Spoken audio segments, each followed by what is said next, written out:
La Bible en un an, le 12 août, le livre de Jérémie, chapitre 30, verset 1 au chapitre 31, verset 22, le livre des psaumes, chapitre 32, verset 1 à 11, le livre des proverbes, chapitre 20, versets 27 et 28, la première épître aux Corinthiens, chapitre 2, versets 6 à 16.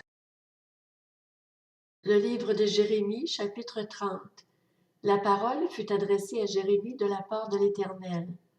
Voici ce que dit l'Éternel, le Dieu d'Israël.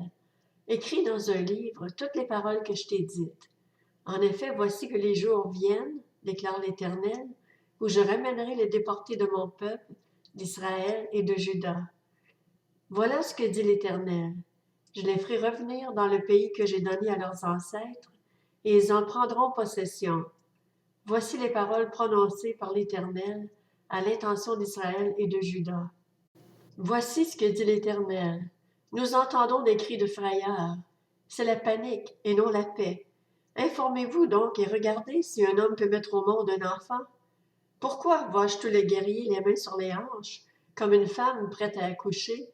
Pourquoi tous les visages sont-ils devenus livides? Quel malheur! Voilà le grand jour.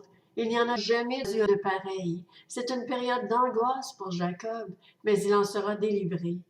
Lorsque ce jour-là arrivera, déclare l'Éternel, le Maître de l'univers, je briserai l'autorité exercée sur toi, j'arracherai tes liens. Ils ne seront plus les esclaves d'étrangers, mais ils serviront l'Éternel, leur Dieu, et David, leur roi, celui que je leur donnerai. Quant à toi, mon serviteur Jacob, n'aie pas peur, déclare l'Éternel. Ne te laisse pas effrayer, Israël. En effet, je vais te délivrer de la terre lointaine. Je vais délivrer ta descendance du pays où elle est déportée. Jacob reviendra pour connaître la tranquillité et la sécurité. Plus personne ne l'inquiétera. En effet, je suis moi-même avec toi pour te délivrer, déclare l'Éternel. J'exterminerai toutes les nations où je t'ai dispersé, mais toi, je ne t'exterminerai pas. Je te corrigerai avec justice. Je ne peux vraiment pas te laisser impuni. Voici ce que dit l'Éternel. Ton désastre est irréparable, ta blessure est douloureuse. Personne ne défend ta cause pour prendre soin de ton ulcère. Pour toi, il n'y a ni remède, ni guérison. Tous ceux qui t'aimaient t'ont oublié, Jérusalem. Personne ne se soucie de toi, car je t'ai frappé comme le fait un ennemi. Je t'ai infligé une punition sévère à cause de l'importance de ta faute, du grand nombre de tes péchés. Pourquoi te plaindre de ton désastre, du fait que ta peine est incurable? C'est à cause de l'importance de ta faute, du grand nombre de tes péchés que je t'ai infligé ce traitement. Cependant, tous ceux qui te dévorent seront dévorés, et tous tes ennemis, oui, tous, iront en déportation. Ceux qui te dépouillent seront dépouillés, et je livrerai au pillage tous ceux qui te pillent. En revanche, je provoquerai ton rétablissement, je guérirai tes blessures, déclare l'Éternel, car elles t'ont appelé l'expatrié, la Sion dont plus personne ne se soucie. Voici ce que dit l'Éternel. Je vais ramener de déportation les familles de Jacob. J'ai pitié de ses habitations. La ville sera reconstruite sur ses ruines et le palais retrouvera sa place. Des manifestations de reconnaissance et des cris de réjouissance se feront entendre de leur part. Je les rendrai nombreux, ils ne diminueront plus. Je les rendrai importants, ils ne seront plus méprisés.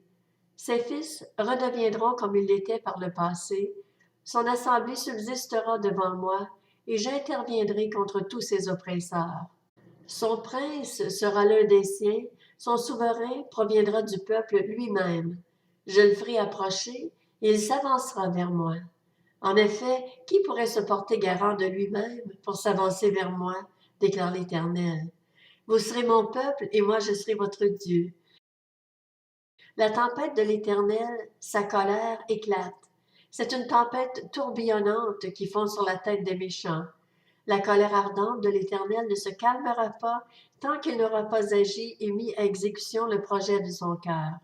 Dans l'avenir, vous en comprendrez le sens. Le livre de Jérémie, chapitre 31.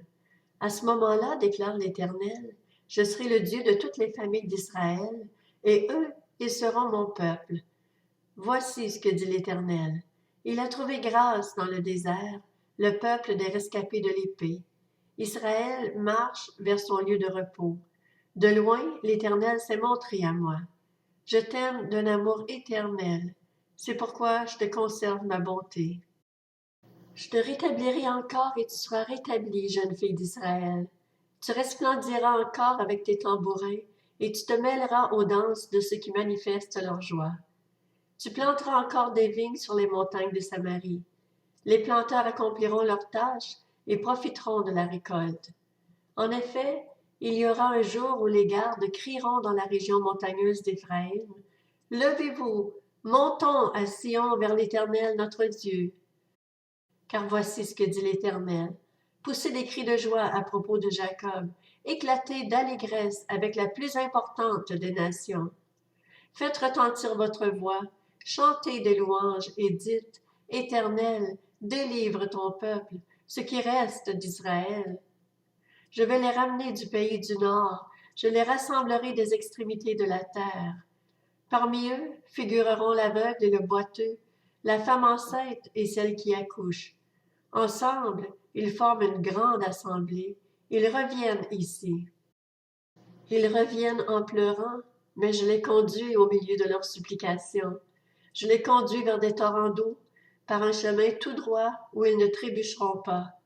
En effet, je suis un père pour Israël, et Éphraïm est mon premier-né. Nations, écoutez la parole de l'Éternel, et annoncez-la dans les îles lointaines. Dites, celui qui a dispersé Israël le rassemblera, et le gardera comme un berger garde son troupeau. En effet, l'Éternel a libéré Jacob, il l'a racheté à celui qui était plus fort que lui. Ils viendront et pousseront des cris de joie sur les hauteurs de Sion. Ils accourront vers les biens de l'Éternel, le blé, le vin nouveau, l'huile, le petit et le gros bétail. Leur vie sera pareille à un jardin arrosé, et ils ne dépériront plus. Alors les jeunes filles se réjouiront en dansant, les jeunes hommes et les vieillards se réjouiront ensemble. Je changerai leur deuil en joie et je les consolerai, je les rendrai joyeux après leur chagrin. Je gaverai les prêtres de graisse et mon peuple sera rassasié grâce à mes biens, déclare l'Éternel. Voici ce que dit l'Éternel. On a entendu des cris à Rama, des lamentations et des pleurs amers. C'est Rachel qui pleure ses enfants et n'a pas voulu être consolée à propos de ses enfants parce qu'ils ne sont plus là. Voici ce que dit l'Éternel. Retiens tes pleurs ainsi que les larmes de tes yeux, car il y aura une compensation pour ta peine, déclare l'Éternel. Ils reviendront du pays de l'ennemi. Il y a de l'espoir pour ton avenir, déclare l'Éternel. Tes enfants reviendront dans leur territoire. J'entends clairement Éphraïm se lamenter. Tu m'as corrigé et je me suis laissé corriger, pareil à un jeune taureau qui n'a pas encore été dressé. Fais-moi revenir et je reviendrai, car tu es l'Éternel, mon Dieu. Revenu à de meilleures intentions, je regrette mon attitude. Après avoir pris conscience de mon état, je me frappe la cuisse. Je suis honteux, rempli d'humiliation, car je dois porter le déshonneur de ma jeunesse. Éphraïm est-il donc pour moi un fils chéri, un enfant qui fait mon plaisir, pour que chaque fois que je parle contre lui, son souvenir reste si fort en moi? C'est que je suis profondément bouleversée quand il est question de lui. Je ressens beaucoup de compassion pour lui, déclare l'Éternel. Dresse-toi des poteaux indicateurs, place des points de repère, prête attention à la route, au chemin que tu as suivi. Reviens, jeune fille d'Israël, reviens dans ces villes qui t'appartiennent. Jusqu'à quand resteras-tu dans l'errance, fille rebelle? En effet, l'Éternel crée une chose nouvelle sur la terre. La femme tourne autour de l'homme. Le livre des Psaumes, chapitre 32, de David, Cantique. Heureux celui dont la transgression est enlevée et dont le péché est pardonné. Heureux l'homme à qui l'Éternel ne tient pas compte de sa faute et dont l'esprit ne connaît pas la ruse. Tant que je me taisais, mon corps dépérissait. Je gémissais toute la journée, car nuit et jour, ta main pesait lourdement sur moi. Ma vigueur avait fait place à la sécheresse de l'été. Je t'ai fait connaître mon péché, je n'ai pas caché ma faute. J'ai dit, j'avouerai mes transgressions à l'Éternel, et tu as pardonné mon péché. C'est ainsi que tout fidèle peut te prier au moment convenable. Si de grandes eaux débordent, elles ne l'atteindront pas. Tu es un abri pour moi, tu me préserves de la détresse, tu m'entoures de chants de délivrance. Je t'instruirai et te montrerai la voie que tu dois suivre. Je te conseillerai, j'aurai le regard sur toi. Ne soyez pas comme un cheval ou un mulet sans intelligence. On les freine avec un mors et une bride dont on les orne, afin qu'ils ne te bousculent pas. Beaucoup de douleurs sont le lot du méchant, mais celui qui se confie en l'Éternel est environné de sa grâce. Juste, réjouissez-vous en l'Éternel et soyez dans l'allégresse. Poussez des cris de joie, vous tous qui avez le cœur droit. Le livre des Proverbes, chapitre 20. L'esprit de l'homme est une lampe de l'Éternel. Il explore le plus profond de l'être. La bonté et la vérité protègent le roi, et il soutient son trône par la bonté. La première épître aux Corinthiens, chapitre 2. C'est pourtant bien une sagesse que nous enseignons parmi les hommes mûrs, mais une sagesse qui n'est pas de ce temps, ni des chefs de ce temps, qui sont voués à la destruction. Non, nous annonçons la sagesse de Dieu mystérieuse et cachée, celle que Dieu, avant tous les temps, avait préparée d'avance pour notre gloire. Cette sagesse, aucun des chefs de ce temps ne l'a connue, car s'ils l'avaient connue, ils n'auraient pas crucifié le Seigneur de la gloire. Mais comme il est écrit, ce que l'œil n'a pas vu, ce que l'oreille n'a pas entendu, ce qui n'est pas monté au cœur de l'homme, Dieu l'a préparé pour ceux qui l'aiment. Or, c'est à nous que Dieu l'a révélé, par son Esprit, car l'Esprit examine tout, même les profondeurs de Dieu. En effet, qui parmi les hommes connaît les pensées de l'homme, si ce n'est l'Esprit de l'homme qui est en lui? De même, personne ne peut connaître les pensées de Dieu, si ce n'est l'Esprit de Dieu. Or, nous n'avons pas reçu l'Esprit du monde, mais l'Esprit qui vient de Dieu, afin de connaître les bienfaits que Dieu nous a donnés par sa grâce.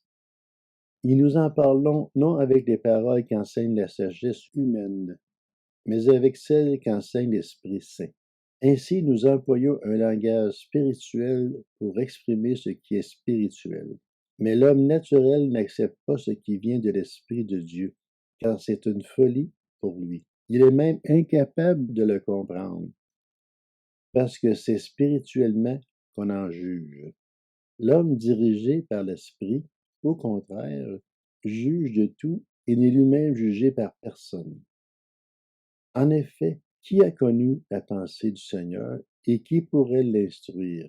Or nous avons la pensée de Christ.